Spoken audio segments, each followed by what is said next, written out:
So karon guys, atong topic na sad kay sa akong pregnancy. That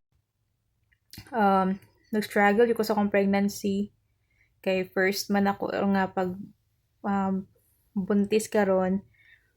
Last year naabot ko yung mga November 30. So nag-struggle pa ko sa kay coming to winter na dayon. Nabuntis pag ko pagkasunod niya nagdungan ba. Una nako nga kung sa akong pregnancy kay 1 month to na ko nabalaan nga nabuntis ko. Then, tingal nakuan ko ba kay kanang sensitive kay kong smell. Di ko ganhag mga garlic, mga seasonings, tapos kanang banha, then kanunay ko magpalpitate, then ingana ba ganahan kang mukaon, ga-crave kog mga like mangga, Indian mango, mga santol, pero mo na lagi wala diri sa US.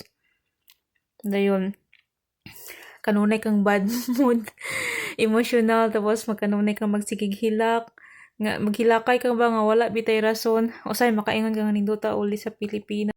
Tapos mingaw pod, mingaw sa family nga na dayon lahi ra jud siya, lahi ra jud dayon sa Pilipinas kanunay magsabaw nya diri kanunay ra sa tamagmanla makautan-utan ko ug makaturag Knoxville. Then karon is akong tiyan karon kay kuan na 30 weeks and 4 days. So next check up na mo sa mga prenatal niya sa Monday. So hapit na ako sa third trimester. Nag-amat-amat na sad mi og gather og mga baby stuff ni baby. Di sa kato nga time, sa first trimester nako, siguro until mga 15 weeks. Oo, mga 15 weeks na nga naka-adjust na.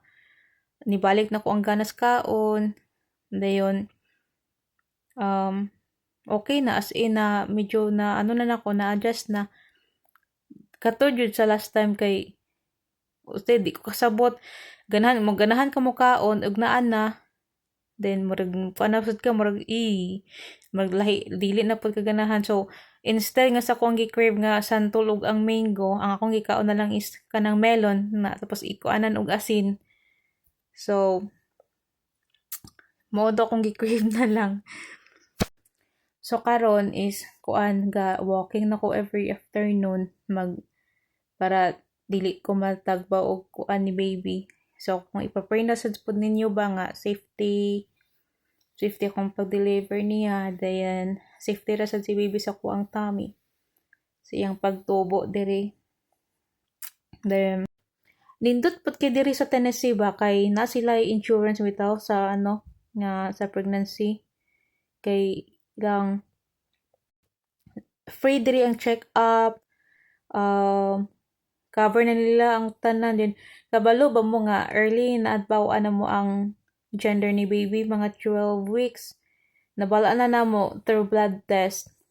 Then nindot pud kasi di kana sila mga week WIC say kanang woman infant kuan basta kanang sa week kay every month na sila na free bitaw nga budget para baka ilang etimanon nila ang mother og ang baby. So makapalit may grocery sa week every month. Then kanang sa check up lagi is free. So ang amo na lang kanang is gasolina na lang padulong og Knoxville mo nang kuan nindot ki siya diri dayon. Yun ang people diri mga American is very very generous talaga. Okay, blessing kayo kasi baby kay karon gagather mig mga baby stuff. Then ang kanang mga family niya, then family sa friend ni Dal sa ako ang husband kay kuan kaayo generous mo provide po sila sa mga baby stuff.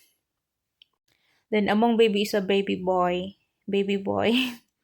first namong baby So, mara guys, thank you for watching, and don't forget to like and share for my page. Thanks for your support, you guys.